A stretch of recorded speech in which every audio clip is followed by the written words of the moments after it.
Alright, welcome to the patch 9.24b notes. I actually was not aware that these notes were even coming out. I didn't realize that they were going to do this kind of half patch. Luckily it should be a short patch. Even though I'm getting this out late, I'd still like to run through it real quick with you guys, so here we go.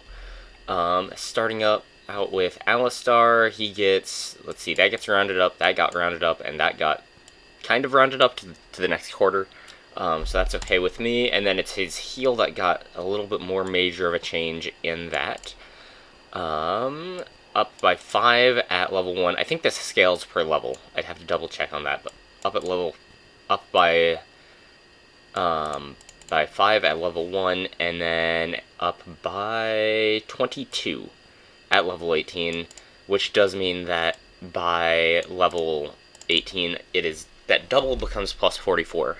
I don't know if that has any scalings. Again, this seems like a fairly minor buff, especially like these are basically nothing. Let's see, 13 times 17 is going to be roughly 2 AD at level 18. So that's not a big change. Oh, I guess plus that he basically gained 1 AD. So he has a total of 3 extra AD if he doesn't build any in his kit, which he generally doesn't. Yeah, very minor changes. It makes him a little bit stronger late just because of the heal, but honestly, that's still not that impressive. Aphelios, he came out. I still barely know how he works, so I can't analyze this too much. So the sniper rifle, if I recall correctly, marked damage ratio. There we go. So the mark allows him to auto attack from any point on the map, if I recall correctly. So they reduced the damage from that, and then his ult. Let's see if it's powered by Infernum, which I think is the flamethrower thing. That got nerfed, and the range, the explosion range, also got nerfed. Okay, that's good to know. The fact that it's got an explosion range, is that the one I've been seeing that he just presses R and gets a pentakill 1v5? If so, that needs a nerf, definitely. Okay, next, Ezreal.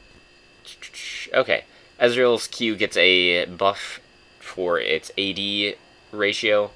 I think that's decent. He's still suffering from kleptomancy, or getting rid of kleptomancy. So this brings some poke back in the game, which he's always kind of been good at, poking and playing safe. So that's really nice to see. Garen, he's getting rebuffed. They're partially reverting his nerfs. I remember analyzing this, and yeah, it's not... I'm still not sure what that's supposed to do, because it really is. It's just a plus 1.6 damage increase per... Wait, based on level... Yeah, at level 18, per spin. You know, let's say he has 10 spins, that's an extra 16 damage at level 18. That's not much. Now, it does also mean that each level between 1 and 18, he does have a little bit more damage, but it's still... I'm going to have to say placebo on this one. Okay. So then, moving on to Gnar. Gnar got some buffs. His Q got a actually kind of nice buff, or at least Mega Gnar.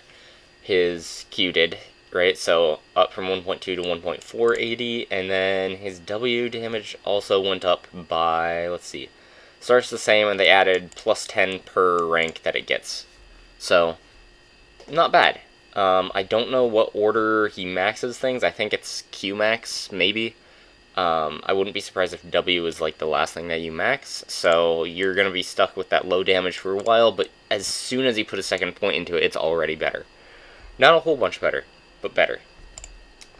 Moving on, Graves. Oh, no, not Graves buffs. Okay, his E cooldown down by 2 seconds. That's massive. That's actually massive. Especially, yeah, ability to just stack True Grit. So, his E is probably his most powerful ability. Maybe even better than his ult. One, it gives him the ability to kite very well. It gives him really good mobility in the jungle. Also, he reloads a shot, so if you auto, That's 3 shots, which is quicker, and you get them off quicker than you would have otherwise. Also, it stacks his True Grit, which gives him bonus armor. And I do believe that armor does scale with rank, but it's still that cooldown, as low as it is, as it's going to be,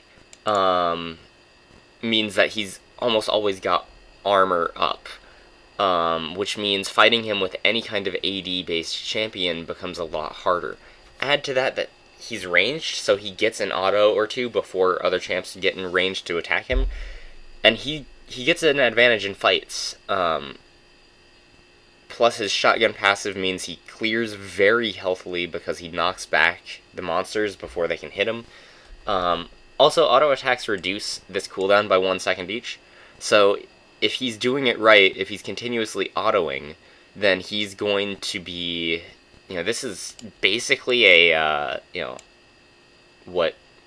7 or 8 second cooldown, and that's without cooldown reduction. If he builds any of that, which he will, because of Warrior and Black Cleaver,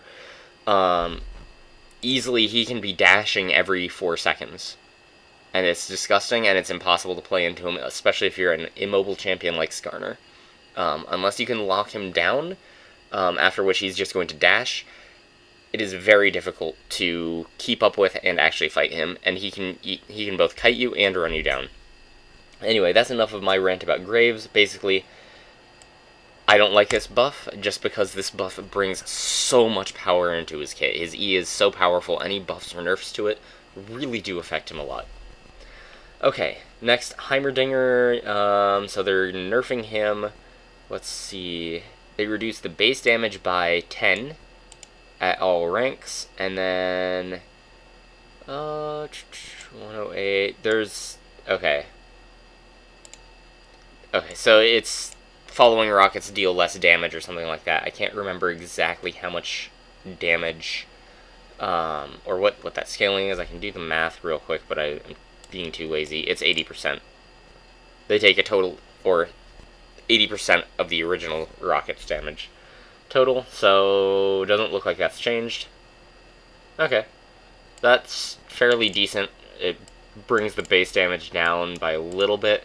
It's probably more impactful early, just because that extra 10 will matter a bit more, but still, we'll have to see. Next, his Empowered Lightning Grenade, so the one that bounces. They dropped it by 50 at all ranks, and then they decreased the AP ratio. That one's probably much more impactful. I mean, that's more impactful early, but late game, when he's got AP, it means that he doesn't blow up your entire team with one lightning grenade, and then he fires his W through the team and gets a triple kill, right? That doesn't happen anymore, so hopefully that'll bring down the presence of Heimerdinger bot lane. I did like him as kind of like a niche pick, but it's still, if he's too strong, he's frustrating to play into for everybody. Next, Shaco. Decreasing the ratio and flattening the cost. So, okay, this is all a nerf. So they nerfed the AD ratio and the AP ratio on his E, and the cost is up early and down slightly late. I don't know what order he maxes things in. I want to say that he maxed this first, because they changed his Q a few patches back, so now you don't really have to max that first. You can just rely on rank 1 Q, because the invisibility is longer and the cooldown is shorter than it was prior to that change. So this I see as a fairly decent nerf to him. The base damage is the same, but the scaling is really what's going to hit him harder. Although, thinking about it, say he's got 300 AD or 400 AD, that's just 30 or 40 less damage, especially if he has no AP. So, maybe it's not as bad as I thought it was. Honestly, if they want to affect his support, they need to change the boxes or the slow on his E more than the damage. But I'm not going to go into that too much. I don't play Shaco enough to be able to analyze him well. All I know is that one of the most obnoxious champions of the game, this isn't really the obnoxious part of him, it's his Q and his W. Let's see. Nerfing Dragon Souls across the board. So Infernal goes down. Okay. Let's see. Infernal Soul. So decrease the base amount of the explosion, decrease the AD ratio, decrease the AP ratio, and decrease the health ratio. The cooldown remains the same. So this just means that across the board, less damage from Infernal Drake. Mountain Drake. Decreased armor. That's good, because it's always frustrating when the enemy team gets a Mountain Drake buff. Especially if you look at this, right? You get plus 4% AD and AP, but they get plus 6% armor. It's not as bad as it was, but it's still that I'm pretty sure that the armor scaling means better damage reduction than the damage increase you get from Infernal Drake buff. So I'm glad to see that this got nerfed, just because it's frustrating to play into. And then the Mountain Soul, the shield, also got nerfed. Flat AD ratio, AP ratio, bonus health ratio. Okay, that seems reasonable, for the same reasons as the Drake buff. Ocean Drake buff, reduced the healing very minimally. I think Ocean Drake buff itself was one that wasn't as appreciated. The Ocean Soul, though, I want to see what they changed on that.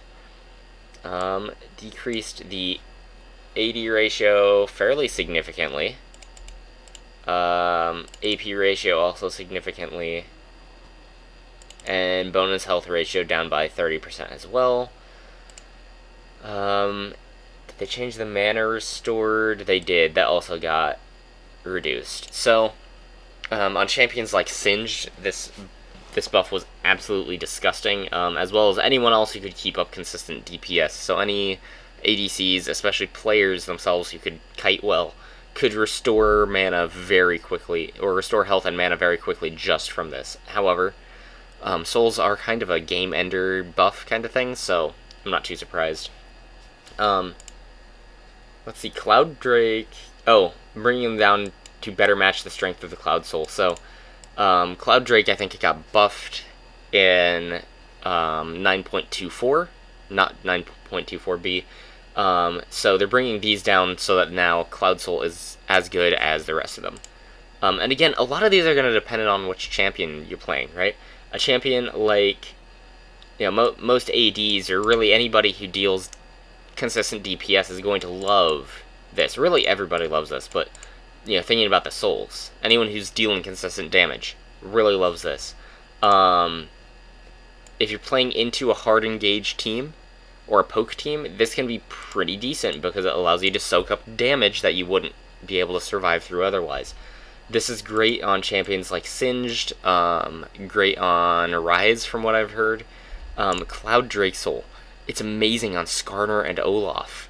I could also see it being really good on Singed, but just because you get that extra movement speed, and it's now like 50% bonus movement speed for 6 seconds, like that's an insane amount of movement speed, so no, that's really good. So let's see, here, the buff duration is down to 150 seconds, so this is a revert to that buff that they gave it in preseason. I guess we're still in preseason, beginning of preseason, where they increased it to 180 to match Baron. They've decreased it because it's too strong for too long. And then the burn damage you get from it has been reduced as well. The execute damage is still the same, it's still at 20%, so once you reduce someone down below 20%, they die. So really it's just the burn, just keep that in mind. Let's see, lethality. They increased the AD from Serrated Dirk and increased the AD on Edge of Night. I did see both of those on PvE. The tooltip has not updated, so that is misleading. That is something to keep in mind. So you will have 5 more AD if you build Serrated Dirk or Edge of Night than what it shows. And then bug fixes. Okay, we'll kind of skip those.